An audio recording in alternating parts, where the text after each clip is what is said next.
Today we're going to talk about Jesse and Joe. They're like From the our most school. annoying people that we know in our entire school. Alright, we're going to start off on the bus when Jesse, he was... Because I used to have to sit with him on the bus a couple years back. Back when you were in what grade? I don't remember. I think you were in second or third. But he used to do the worst stuff. He was eating crowns on the bus, and he was hiding in the corner eating them, and I was like, what the heck are you doing? He's like a pothead. And he's like, don't tell anybody. He was like a pothead. I could see just someone in the back of the bus just sitting in the corner trying to smoke pot without anyone noticing. And that's what he did with crayons. And another time he threw up on the bus for no good reason, which was really disgusting. Yeah, Luckily, I got to move. yeah. And then Jesse has, what is it that he has? Tourette's. Yeah, Jesse has Tourette's. And just so you know, this is all before we met Joe. We're trying to go in like time order. Yeah. But Jesse has Tourette's. He used to make this noise, trying to make the pop. He would do that constantly. And now he's got like some meds and stuff that he's on that stop him from doing that. Yeah. But that was so annoying on the whenever bus. someone would look at him in the lunchroom when he did that, he would start doing it faster and faster, Yeah. like he was getting excited. Yeah. And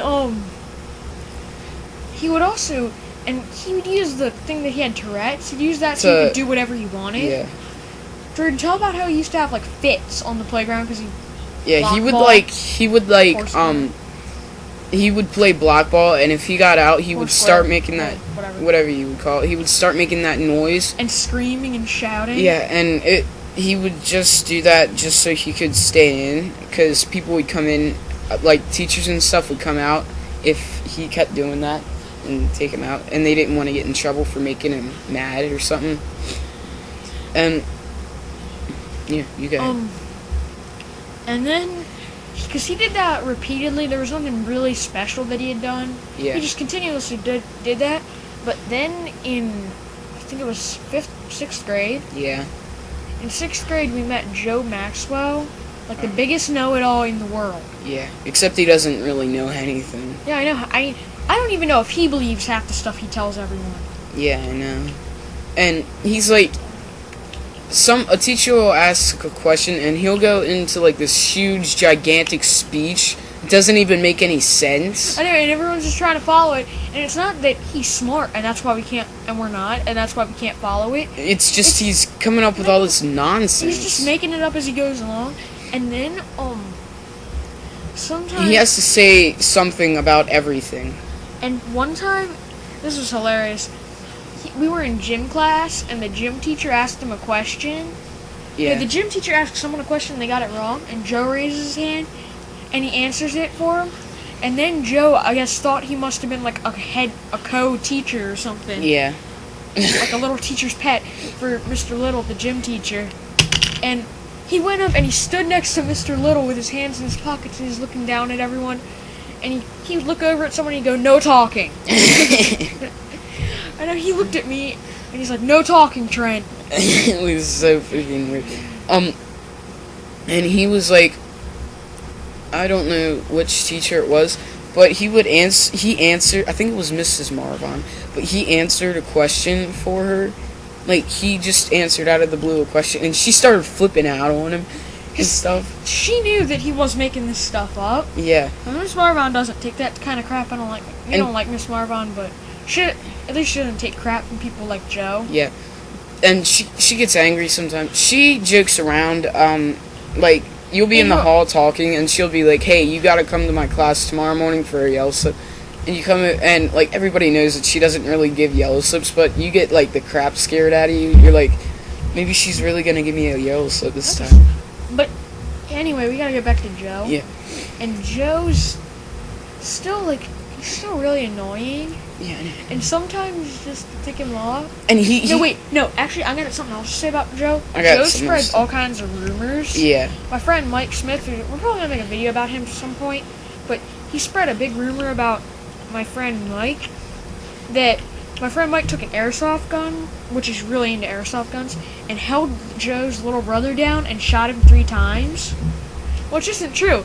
Mike actually, he told me, and he actually showed me video footage of this. Mhm. He had a video camera when he was taping himself shooting an airsoft gun at birds. Yeah. And he cut that part out. But anyway, and he had Joe's little brother came out with a baseball bat and started screaming, "Don't shoot at the birds!" Mm-hmm. And Mike, just in defense, because he had a baseball bat, Mike just in defense shot him a couple times, and then ran inside. Yeah. He didn't run inside, but he ran down to a friend's house. Yeah. So the cops didn't get caught on it.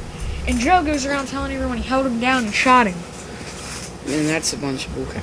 And Joe, he thinks he's all that and stuff. Like, I play the trumpet and the viola, which I hate both of them, but I have to play it anyway. Yeah. And, in both classes, like, he's last chair for trumpet and last chair for, the violin. And he thinks, like third to last. no, but he thinks he's the best at all of them. So he, like, blares it out, and it's, like, so annoying. He tries to be the loudest. So Yeah, one time I asked him why, and he's like, so I can cover up everyone else's mistakes. I'm serious. This kid is like the most cocky kid ever. On his, I got like a 55 on my skills test, 55%, which sucks. Seriously? I failed it. I got yeah. 40. No, I got a 6. I got 51, I think. No, it was in 7th grade, not 6th grade. But Yeah, I know. you weren't playing in 7th grade. It's the I trumpet. thought you meant the viola. No, violas I got, anyway, like, go out. 90 We're gonna cut that part out. No, we can keep that part in. But Joe, he got a 13% in trumpet. Did he really? Yeah, it was Can you hilarious. they send a letter back to? And I'm surprised he's still in band because if you get under, I think it's a 20%. They send a letter back to your parents saying that you should probably quit band. Yeah. I mean, I would find that kind of offensive. My kid has to quit band. Yeah, I know. But And Joe is such Joe's a loser. the worst. Well, He's anyway, such a loser. well, we're gonna go now. We're probably gonna get popsicles pretty soon. Popsicles. Check out our other videos if you happen to want to. Check out our Mike Smith video and subscribe.